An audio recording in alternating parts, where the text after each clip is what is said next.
ओम शांति। 3/5/20 अव्यक्त बाप दादा। रिवाइज है 6/1/86। संगम युग जमा करने का युग। संगम युग जमा करने का युग। आज सर्व बच्चों के तीनों काल को जानने वाले त्रिकालदर्शी बाप दादा सभी बच्चों के जमा का खाता देख रहे हैं। यह तो सभी जानते ही हो कि सारे कल्प में श्रेष्ठ खाता जमा करने का समय सिर्फ यही संगम युग है। त्रिकालदर्शी बाप दादा सभी बच्चों के जमा के खाते देख रहे थे। यह तो सभी जानते ही हो कि सारे कल्प में श्रेष्ठ खाता जमा करने का सिर्फ एक ही युग संगम युग। छोटा सा युग, छोटी सी जीवन है, लेकिन इस युग, इस जीवन की विशेषता है जो अभी जितना जमा करना चाहते हो वह कर सकते हो। छोटा सा युग है, छोटा सा जीवन है, मगर इसी में जितना जमा करना चाहते हो उतना कर सकते हो।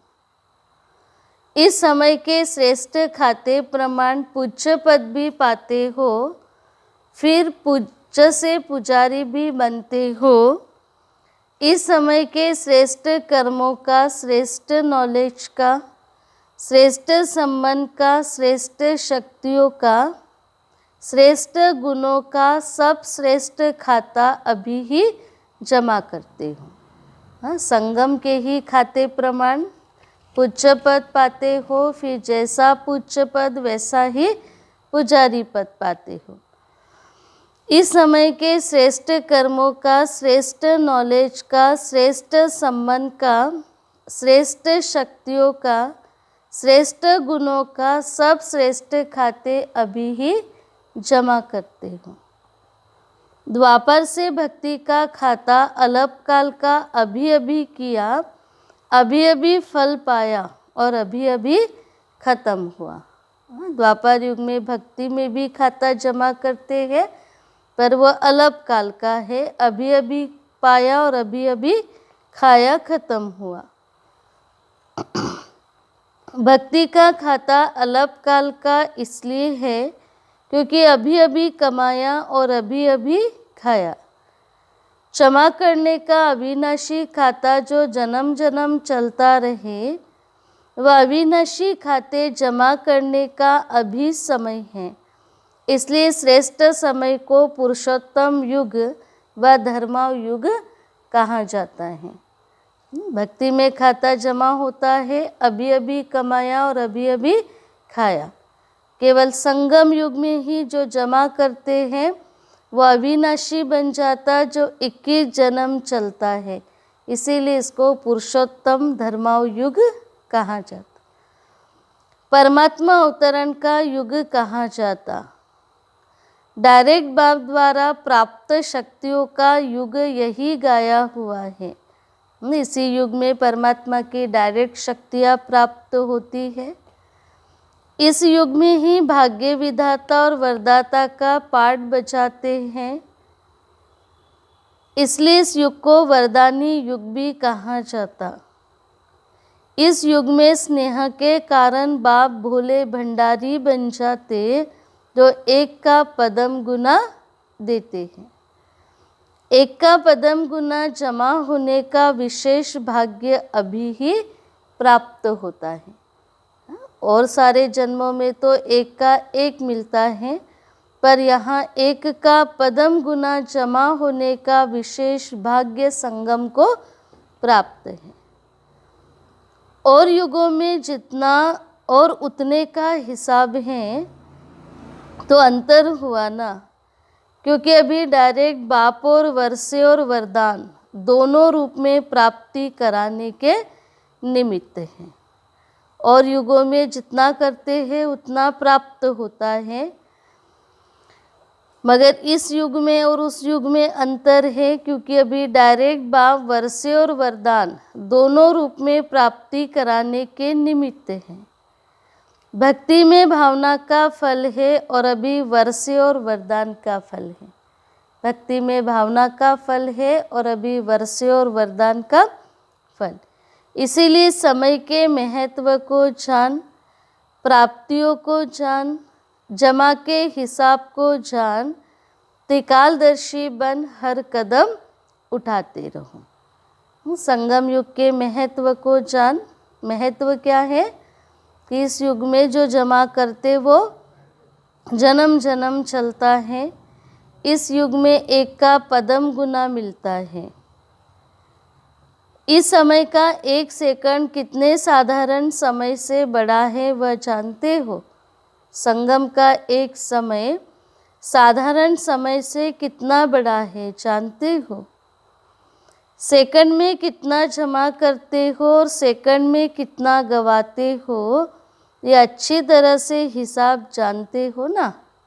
सेकंड गवाया तो सिर्फ सेकंड नहीं गवाया बल्कि बहुत कुछ गवाया, ये अच्छी तरह से जानते हो। वह साधारण रीति से कुछ गवाया और कुछ कमाया।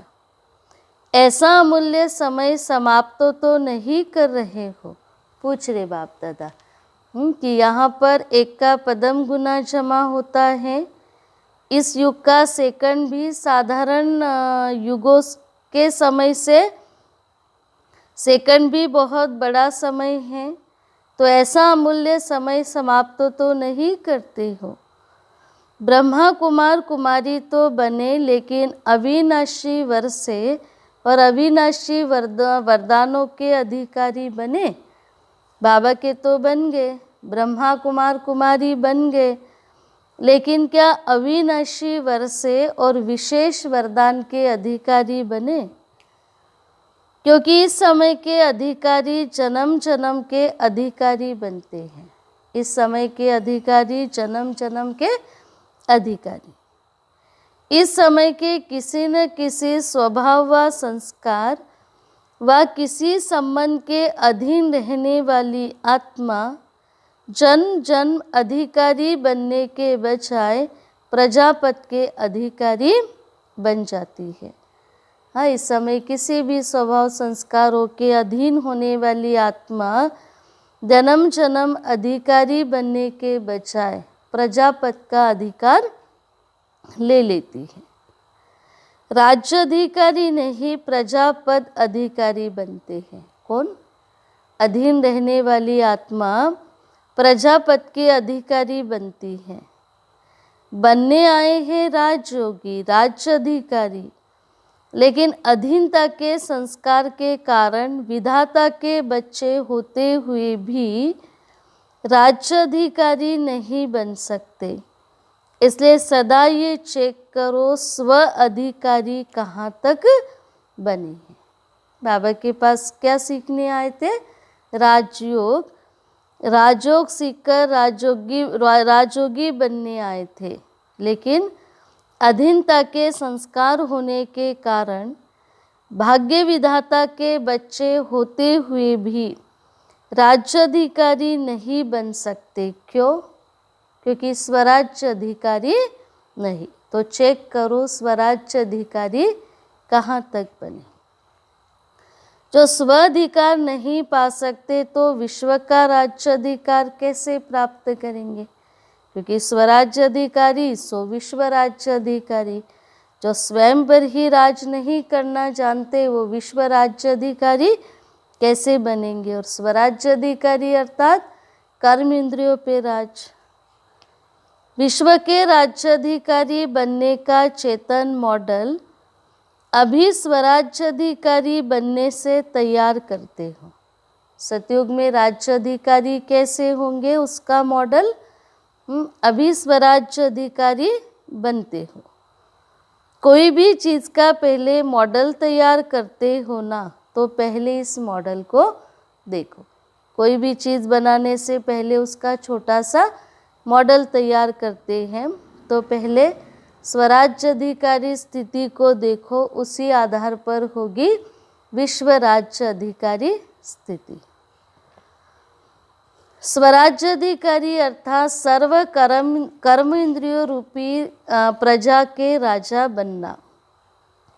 स्वराज्य अधिकारी अर्थात सर्व कर्म इंद्रियों रूपी प्रजा के राजा बनना।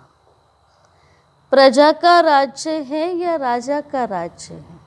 बाबा पूछ रहे, प्रजा का राज्य है कि राजा का राज है? कर्म इंद्रियों पे राज करते हो या कर्म इंद्रियां आत्मा पर राज करती है?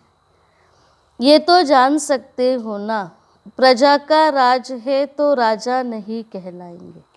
अगर स्वराज्य अधिकारी नहीं है, कर्म इंद्रियां आत्मा पर राज करती है तो राजा नहीं कह सकते। प्रजा के राज्य में राजवंश समाप्त हो जाता।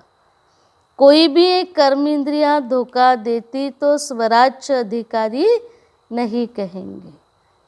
ऐसे भी कभी नहीं सोचना कि एक दो कमज़ोरी तो होती ही है, एक दो कमज़ोरी तो होती ही है, संपूर्ण तो अभी बने नहीं हैं। हाँ, वो एक दो कमज़ोरी तो सब में ही है, संपूर्ण तो लास्ट में बनना है। लेकिन बहुत काल की एक कमज़ोरी भी समय पर धोखा दे देती है। हाँ, सिर्फ एक कमज़ोरी को ना देखे, पर एक कमज़ोरी बहुत काल के अभ्यास के कारण समय पर धोखा दे देती। बहुत काल के अधीन बनने के संस्कार अधिकारी बनने नहीं देंगे। इसलिए अधिकारी अर्थात स्वराज्य स्व अधिकारी। बहुत काल के अधीन बनने के संस्कार अधिकारी बनने नहीं देंगे। इसलिए अधिकारी अर्थात स्व अधिकारी अर्थात स्वयं के अधिकारी, स्वयं पर राज करने वाले अंत में संपूर्ण हो जाएंगे। इस धोखे में नहीं रह जाना, क्योंकि बहुत काल का अभ्यास हमको विजयी बनाएगा। इसलिए अंत में संपूर्ण हो जाएंगे, इस धोखे में नहीं रहना।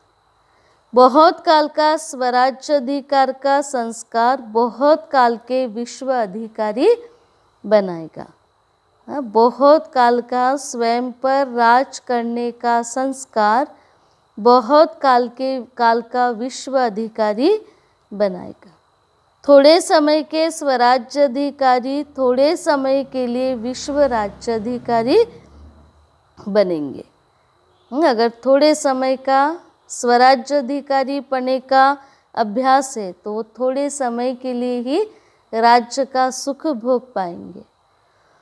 जब भी बाप की समानता की आज्ञा प्रमाण बाप के दिल तखत नशीन बनते हैं, वही राज्य तखत नशीन बनते हैं। जो अभी बाप दादा के दिल तखत नशीन है, वही भविष्य में राज्य तखत नशीन बनते। बाप समान बनना अर्थात बाप के दिल तखत नशीन बनना। जैसे ब्रह्मा बाप संपन्न और समान बने, ऐसे संपूर्ण और समान बने। कैसे बनना है?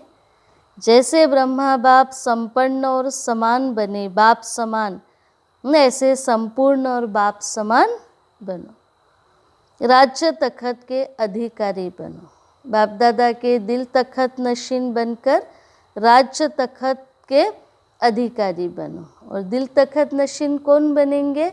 जो समान और संपूर्ण होंगे, वही दिल तखत नशीन। और जो दिल तखत नशीन है, वही राज्य तखत नशीन। किसी भी प्रकार के अलबेलेपन में अपना अधिकार का वर्षा व वरदान कम नहीं प्राप्त करना।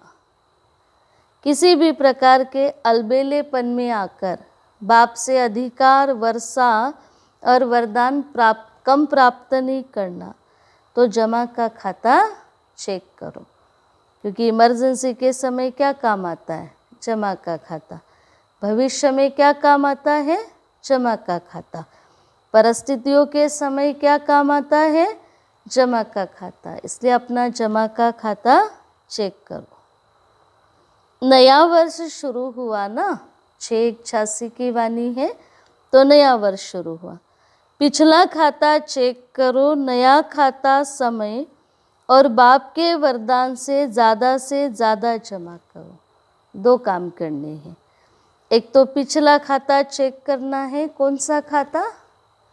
पुण्य का खाता, दुआओं का खाता, शक्तियों का खाता, स्वराज्य अधिकारीपन का, स्वराज्य अधिकारी स्थिति का खाता। तो पहला खाता चेक करो, नया खाता समय और बाप के वरदान से ज़्यादा जमा करो। सिर्फ कमाया और खाया ऐसा खाता नहीं बना, क्योंकि कमाया और खाया तो क्या हो गया? इक्वल हो गया। 100 कमाया 100 खाया तो इक्वल हो गया। और खाता कैसा बनाना है? प्लस का, माइनस में तो जाने की बात ही नहीं है। अमृत बेले योग लगाया, जमा किया, क्लास में स्टडी करके जमा किया, और फिर सारे दिन में परिस्थितियों के वश व माया के वश, वार के वश व अपने संस्कारों के वश जो जमा किया वह युद्ध करते विजयी बनने में खर्च कर दिया। अब खर्च का क्या, कहाँ, कब होता है? क्लास में स्टडी करके जमा किया, बाबा को याद करके जमा किया, फिर सारे दिन भर परिस्थिति माया के वशीभूत होकर, संस्कारों के वशीभूत होकर युद्ध किया, और जो जमा किया वो खाता खर्च कर दिया। अब जितना कमाया उतना खर्च कर दिया तो जमा क्या हुआ? तो रिजल्ट क्या निकाली? प्लस और माइनस के खाते को चेक किया तो रिजल्ट क्या निकाली? कमाया और खाया, जमा क्या हुआ? इसलिए जमा का खाता सदा चेक करो और आगे बढ़ाते चलो। चेक करके क्या करना है? खाते को आगे बढ़ाते चलो। सफलता कब समझो? जब जमा के खाते को बढ़ाया तो सफलता। ऐसे ही चार्ट में सिर्फ राइट नहीं करो, क्लास किया, हाँ योग किया, लेकिन जैसे शक्तिशाली योग के समय के प्रमाण होना चाहिए वैसे रहा। चार्ट बनाते समय क्या करते हैं? राइट का चिन्ह लगाते हैं ना, क्लास किया, योग किया, मगर योग समय के प्रमाण होना चाहिए वैसे रहा। अमृत बेला जैसा पावरफुल होना चाहिए, हाँ वैसा रहा। सारे दिन भर का चार्ट योग का जैसा होना चाहिए वैसा रहा। क्या पूरा 8 घंटे का चार्ट रहा? समय अच्छा पास किया, बहुत आनंद आया। वर्तमान तो बन गया, लेकिन वर्तमान के साथ साथ जमा भी किया, इतना शक्तिशाली अनुभव किया। चल रहे हैं, सिर्फ यह चेक नहीं करो, लेकिन किसी से पूछो कैसे चल रहे हो तो कह देते बहुत अच्छे चल रहे, लेकिन किस स्पीड में चल रहे हैं यह चेक करो। चल रहे हैं, पुरुषार्थ कर रहे हैं, मगर पुरुषार्थ की स्पीड क्या है उसको चेक करो। जितनी तीव्र स्पीड होगी उतना मंजिल पर जल्दी पहुँचेंगे, जितना धीरे स्पीड होगी उतना मंजिल पर पहुँचने में देरी लगेगी। चींटी की चाल चल रहे हैं व रॉकेट की चाल चल रहे हैं। कहाँ चींटी और कहाँ रॉकेट। इस बार सभी बातों में शक्तिशाली बनने की स्पीड को और परसेंटेज को चेक करो कि कितनी परसेंटेज में जमा कर रहे हो। 5 रुपया भी कहेंगे जमा हुआ, 500 रुपया भी कहेंगे जमा हुआ। चल रहे हो पर कितनी स्पीड से चल रहे हो। जमा कर रहे हो मगर कितने परसेंटेज में जमा कर रहे हो। 5 रुपया भी जमा कहेंगे, 500 रुपया भी जमा कहेंगे। फ़र्क सिर्फ 2 ज़ीरो का है, पर जमा तो किया लेकिन कितना किया। समझा क्या करना है? क्या करना है? जमा करना है पर 100% में जमा करना है। चल रहे हैं मगर फुल स्पीड में चलना है। गोल्डन जुबली की ओर जा रहे हो ना, ये सारा वर्ष ही गोल्डन जुबली का है। तो चेक करो, हर बात में गोल्डन एज अर्थात सतो प्रधान स्टेज है। यज्ञ को भी 50 साल हो गए थे, तो बाबा ने कहा गोल्डन एज मना रहे हो तो क्या गोल्डन स्टेज है? वह सतो अर्थात सिल्वर एज स्टेज है। पुरुषार्थ भी सतो प्रधान गोल्डन एज हो, सेवा भी गोल्डन एज हो, जरा भी पुराने संस्कारों की खाद नहीं हो। ऐसे नहीं जैसे आजकल चांदी के ऊपर सोने का पानी चढ़ा देते हैं, बाहर से तो सोना लगता लेकिन अंदर क्या होता है? सोने से कम नहीं, खो जाए तो गम नहीं, ऐसे भी कह देते। तो ऐसे नहीं जैसे आजकल चांदी के ऊपर सोने का पानी चढ़ा देते, अंदर चांदी होता है। तो मिक्स कहेंगे ना, तो सेवा में भी अभिमान और अपमान की अलाई मिक्स न हो, इसको कहा जाता है गोल्डन एज सेवा। अब गोल्डन जुबली में क्या करना है? हाँ, गोल्डन एज स्टेज बनानी है, गोल्डन एज सेवा करनी है। तो गोल्डन एज सेवा किसको कहेंगे? सेवा में अपमान और अभिमान की अलाई मिक्स न हो, स्वभाव में भी ईर्ष्या, सिद्ध और जिद का भाव न हो। यह है अलाय। इस अलाय को समाप्त कर गोल्डन एज स्वभाव वाले बनो। सेवा में अभिमान और अपमान की अलाय मिक्स न हो और स्वभाव में ईर्ष्या, सिद्ध और जिद का भाव न हो। इस अलाय को समाप्त कर गोल्डन एज स्वभाव वाले बनो, संस्कार में सदा हाजिर। जैसा समय जैसी सेवा वैसे स्वयं को मोल्ड करना अर्थात रियल गोल्ड बनना, मुझे मोल्ड होना है। दूसरे करे तो मैं करूँ, यहाँ जिद हो जाती, यह रियल गोल्ड नहीं। और रियल गोल्ड का अर्थ है समय पर मोल्ड हो जाना। ये करे तो मैं करूँ, ये चले तो मैं चलूँ, जैसा ये करे वैसा हम चले। बाप दादा ने कहा नहीं, रियल गोल्ड अर्थात समय और परिस्थिति को देखकर अपने को मोल्ड कर लेना। मुझे मोल्ड होना है, दूसरा करे तो मैं करूँ, ये जिद हो जाती, ये रियल गोल्ड नहीं। ये अलाय समाप्त कर गोल्डन एज बनो। कौन सी अलाय?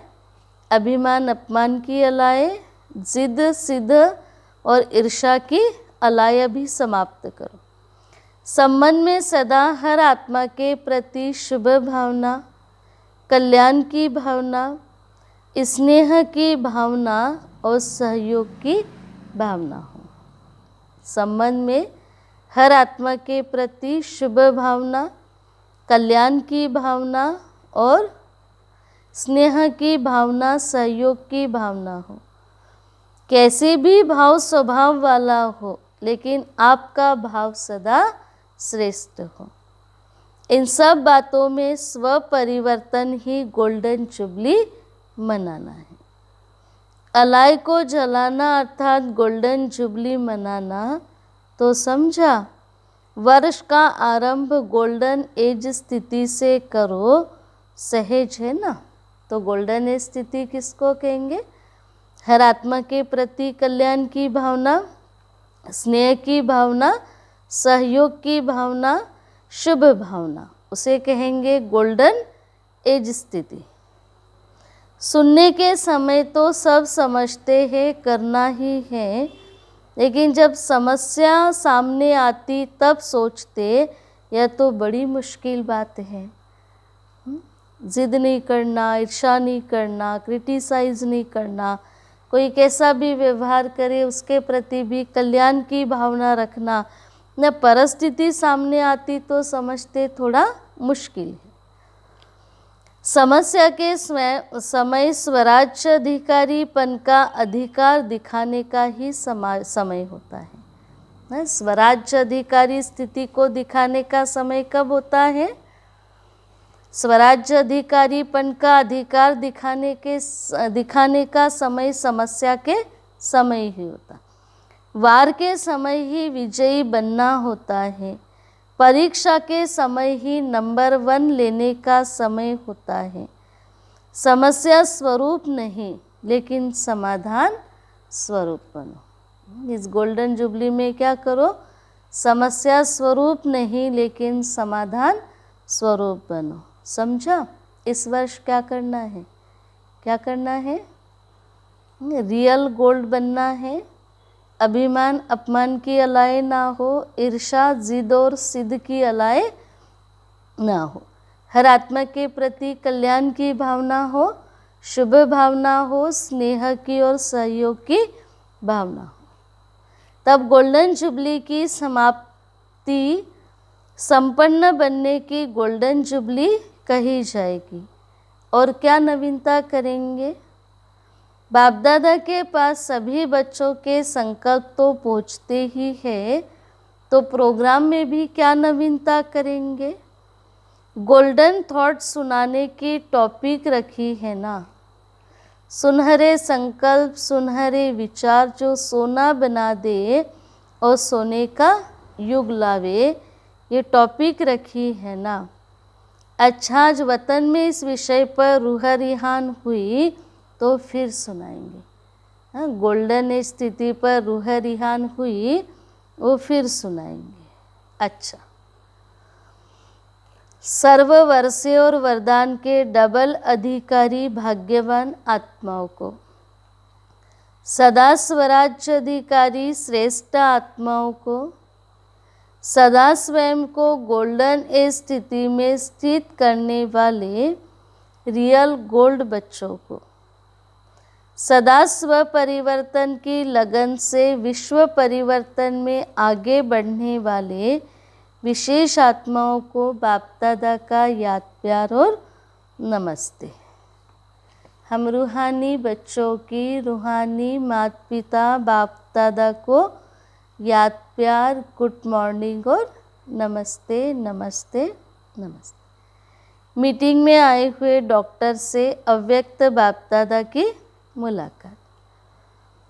अपने श्रेष्ठ उमंग उत्साह द्वारा अनेक आत्माओं को सदा खुश बनाने की सेवा में लगे हुए हो ना।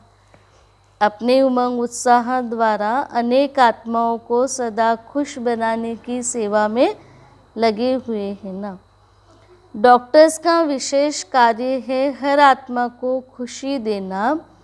पहली दवाई है खुशी, खुशी आदि बीमारी को ख़त्म कर देती। पहली दवाई है खुशी, खुशी जैसी खुराक नहीं। तो रूहानी डॉक्टर्स अर्थात खुशी की दवाई देने वाले, तो ऐसे डॉक्टर होना। एक बार भी खुशी की झलक आत्मा को अनुभव हो जाए तो आत्मा सदा खुशी की झलक से आगे उड़ती रहेगी। तो सभी को डबल लाइट बनाकर उड़ाने वाले डॉक्टर्स होना। वह बेड से उठा देते हैं, बेड में सोने वाले पेशेंट को उठा देते, चला देते हैं और आप पुरानी दुनिया से उठाकर नई दुनिया में बिठा दो। वो दवाई देके बीमार को बेड से उठा के चला देते और आप क्या करो, खुशी की दवाई देकर से पुरानी दुनिया से नई दुनिया में बिठा दो। ऐसे प्लान बनाए हैं ना। रूहानी इंस्ट्रूमेंट्स यूज़ करने का प्लान बनाया है।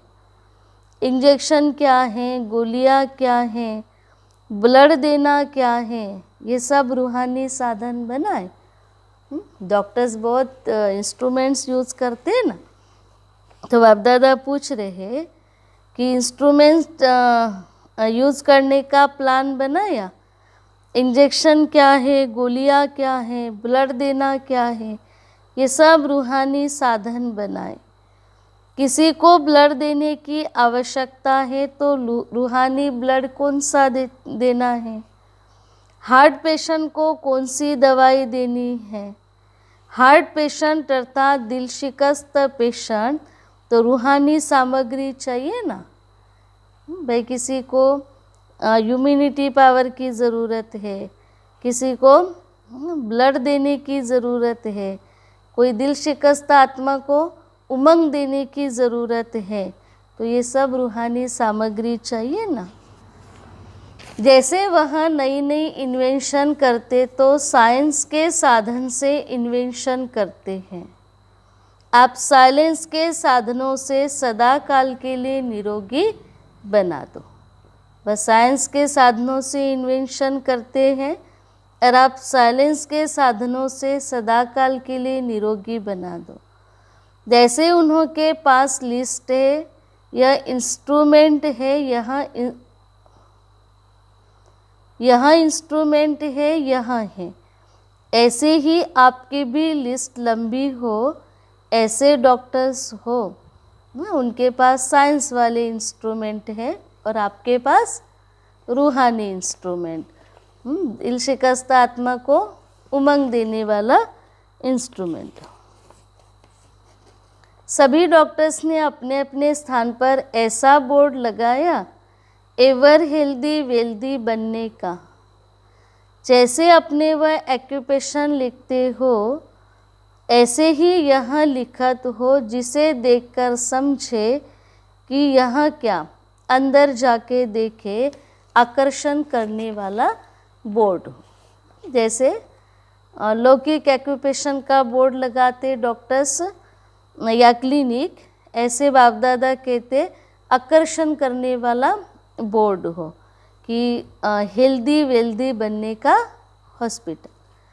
लिखत ऐसी हो जो परिचय लेने के बिना कोई रह न सके, वैसे बुलावे की आवश्यकता न हो, लेकिन स्वयं ही आपके आगे न चाहते भी पहुंच जाए, ऐसा बोर्ड हो। हाँ, जैसे कोई स्पेशलिस्ट के पीछे पास वैसा ही पेशेंट जाता है, ऐसे बाप दादा कहते आपका ऐसा बोर्ड हो जो पढ़कर ही कोई अंदर आए। वह तो लिखते MBBS फलाने फलाने, आप फिर अपना ऐसा बोर्ड पर रूहानी एक्यूपेशन लिखो जिससे वह समझे कि ये स्थान ज़रूरी है। ऐसी अपनी रूहानी डिग्री बनाई या वही डिग्री लिखते हो, MBBS BA MS वही डिग्री लिखते हो कि कोई रूहानी डिग्री बनाई है, हाँ, हेल्दी वेल्दी बनाने वाला हॉस्पिटल। तो किसी ने बाप दादा से पूछा कि सेवा का श्रेष्ठ साधन क्या होना चाहिए। सेवा का सबसे तीखा साधन है समर्थ संकल्प से सेवा। जितनी सेवा संकल्प समर्थ होंगे उतनी सेवा अच्छी होगी। समर्थ संकल्प हो, बोल भी हो और कर्म भी हो, तीनों साथ साथ कार्य करे, यही शक्तिशाली साधन है। वाणी में आते हो तो शक्तिशाली संकल्प की स्टेज कम हो जाती, व ये परसेंटेज होती तो वाणी की शक्ति में फर्क पड़ जाता, लेकिन नहीं, तीनों ही साथ साथ हो। मन, वाणी और कर्म, संकल्प, वाणी और कर्म तीनों ही साथ साथ शक्तिशाली हो। वाणी में आते हो तो मन की शक्ति कमज़ोर पड़े, संकल्पों की शक्ति कम हो, ऐसे नहीं। जैसे कोई पेशेंट को एक ही साथ कोई नब्ज देखता, कोई ऑपरेशन करता, इकट्ठा करते हैं ना। नब्ज देखने वाला पीछे देखे और ऑपरेशन वाला पहले कर ले तो क्या होगा। इकट्ठा इकट्ठा कितना कार्य चलता है। मैं जब ऑपरेशन करते तो BP चेक करने वाला भी वही चाहिए, ऑपरेशन करने वाला भी वही चाहिए। ऐसे ही रूहानियत के भी सेवा के साधन इकट्ठा इकट्ठा साथ चले। बाकी सेवा के प्लान बनाए बहुत अच्छा, लेकिन ऐसा कोई साधन बनाओ जो सभी समझे, हाँ ये रूहानी डॉक्टर सदा के लिए हेल्दी बनाने वाले हैं। अच्छा, पार्टियों से बाप दादा की मुलाकात। अनेक बार विजयी आत्माएं हैं, उन्हों की निशानी क्या होगी, पूछ रहे बाप दादा। जो विजयी आत्माएं हैं उन्हों की निशानी क्या होगी। उन्हें हर बात बहुत सहज और हल्की अनुभव होगी। विजयी आत्माओं को हर बात सहज और हल्की अनुभव होगी। जो कल्प कल्प की विजयी आत्माएं नहीं, उन्हें छोटा सा कार्य भी मुश्किल अनुभव होगा, सहज नहीं लगेगा।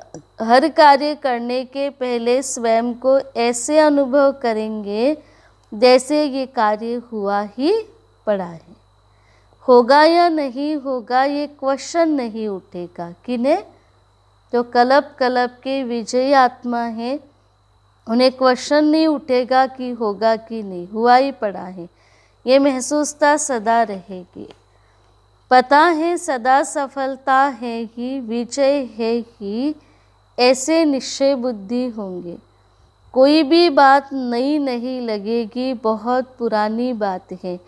इसी स्मृति से स्वयं को आगे बढ़ाते रहेंगे। जैसे जो कल्प कल्प बाबा के बच्चे हो तो क्या कहेंगे, यहाँ आते ही हमको अच्छा लगा, बाबा को देखते ही हमें अपनापन फील हुआ।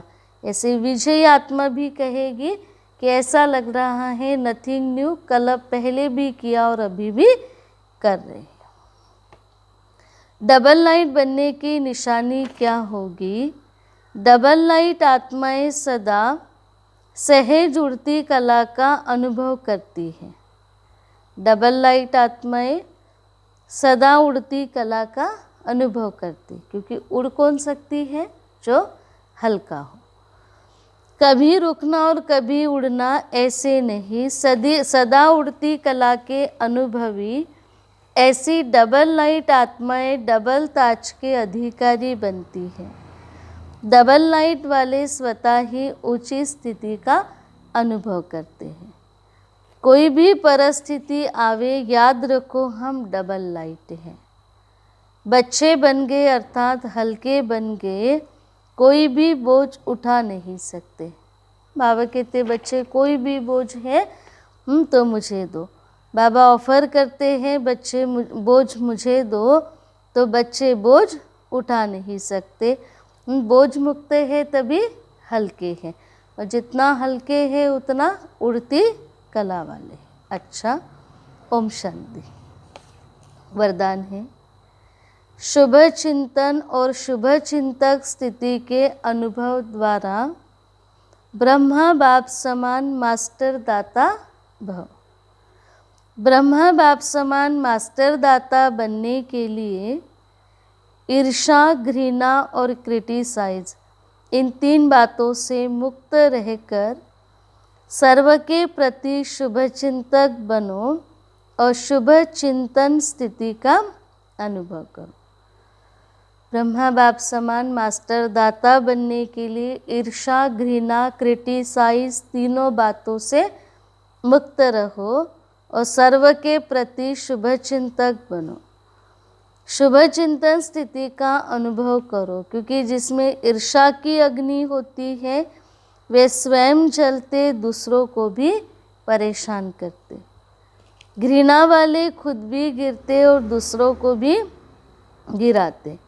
और हंसी में भी क्रिटिसाइज करने वाले आत्मा को हिम्मतहीन बनाकर दुखी करते हैं। ईर्ष्या वाले स्वयं जलकर औरों को परेशान करते, घृणा वाले खुद भी गिरते औरों को भी गिराते हैं, और क्रिटिसाइज करने वाले आत्मा को हिम्मतहीन बनाकर दुखी करते। इसलिए इन तीन बातों से मुक्त रह के शुभ चिंतक स्थिति के अनुभव द्वारा दाता के बच्चे मास्टर दाता बनो, क्योंकि दाता ही वो बन सकते जिसके सामने कोई रुकावट ना हो। देने के लिए क्या रुकावट, दाता स्थिति बनाने के लिए क्या रुकावट है? ईर्ष्या, द्वेष और घृणा, क्रिटिसाइज, ये ऐसा है, ये ऐसा है। तो क्या करो? तीनों बातों से मुक्त रह के शुभ चिंतक स्थिति के अनुभव द्वारा दाता के बच्चे मास्टर दाता बनो।